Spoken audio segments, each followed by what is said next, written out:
গতকালকে আমাদের অনেক ভাই রাজনৈতিক ষড়যন্ত্র, যাকে আমি শ্রদ্ধা করি, যাকে আমি ভালো মানুষ মনে করি, এখানে মঞ্চে দাঁড়িয়ে নওশাদ জমির ভাই একটা কথা দিয়ে শুরু করেছিলেন যে ভালো দাঁড়ানোর জন্য ভালো নকশার প্রয়োজন, নকশাটা যত ভালো হবে দাঁড়ানটা তত ভালো হবে।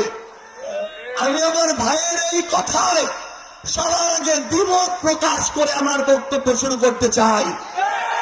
এই একটা চিন্তা আমাদের বাংলাদেশকে ৫৪ বছরে যেই জায়গায় ছিল ওই জায়গায় দাঁড় করিয়ে রেখেছে।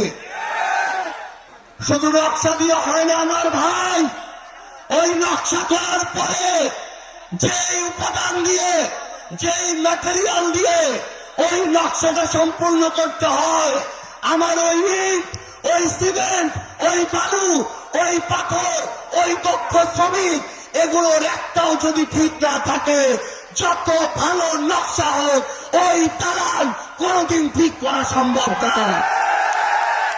আমার ভাই, আমি আপনাকে বলতে চাই, এরকম বড় বড় নকশার ইশতেহার আওয়ামী লীগ দিয়েছিল।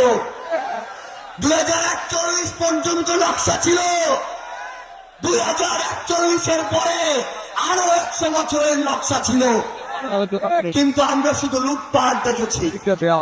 আমরা আপনাদের লাখের ফল দেখতে চাই না, ওগুলো শুধু কাগজে কলমে ভালো দেখায়, কিন্তু আমরা যখন দেখি আমার এই তেতুলিয়ার প্রত্যেকটা ইউনিয়নের, প্রত্যেকটা ওয়ার্ডের, এই উপজেলার মানুষ প্রত্যেকটা স্তরে ৩-৪টা মানুষ যারা জিম্মি হয়ে গিয়েছে, তখন ওই নকশা এই তেতুলিয়ার কোনদিন উন্নয়ন আনতে পারে না।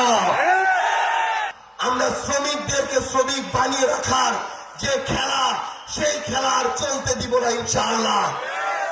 আমরা আপনাদেরকে কথা দিচ্ছি, আমার এই তেতুলিয়া উপজেলা হইতে পারত পঞ্চগড় ১ আসনের সবচেয়ে ভালো উপজেলা, উন্নত সমৃদ্ধ উপজেলা, কিন্তু এই তেতুলিয়া উপজেলা হচ্ছে পঞ্চগড়ের মধ্যে সবচেয়ে বৈষম্যের শিকার উপজেলা। যে এমপি ২০ কোটি টাকা খরচ করে এমপি হবে, সে আপনার ১০০ কোটি টাকা পরের ৫ বছরে লুটপাট করবে। ৫ বছরে একবার ভোট দিতে পারবেন। এই ভোটটা যদি কোন জালিমের হাতে যায়, এই ভোটটা যদি এমন কারো কাছে যায় তার প্রত্যেকটা স্তরের নেতা কর্মী মানুষের উপরে জুলুম করে, পরের ৫ বছর দুনিয়াতে থেকে আমাদেরকে জাহান্নামের অনুভব পাইতে হবে। আপনি যদি সচেতন হয়ে ভোটটা ঠিক মতো না দেন, পরের ৫ বছর যত জুলুম হবে, এই জুলুমের দায়ভার আমরা কেউই এড়াইতে পারবো না। আমি আপনাদেরকে শুধু এইটুকু বলি, যে মানুষগুলো শুধু আপনার নৈতিক অধিকার, রাজনৈতিক অধিকার, গণতান্ত্রিক অধিকার ভোটটা ঠিক মতো দিতে দেয় না, সেটা পাওয়ার জন্য নির্বাচনের আগে হুমকি দেয়, সেই মানুষের হাতে ক্ষমতা কোনোদিন নিরাপদ হতে পারে না। সেই মানুষের হাতে এই তেতুলিয়া, এই পঞ্চগড় নিরাপদ হইতে পারে না।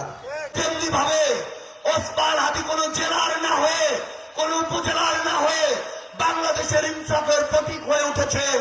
আমরা কথা দিচ্ছি ইনশাআল্লাহ, আমরা পঞ্চগড়ের যে কোনো প্রান্তের, যে কোনো ধর্মের, যে কোনো এলাকার মানুষের জন্য অধিকারের লড়াইয়ের প্রতীক হয়ে উঠবো ইনশাআল্লাহ।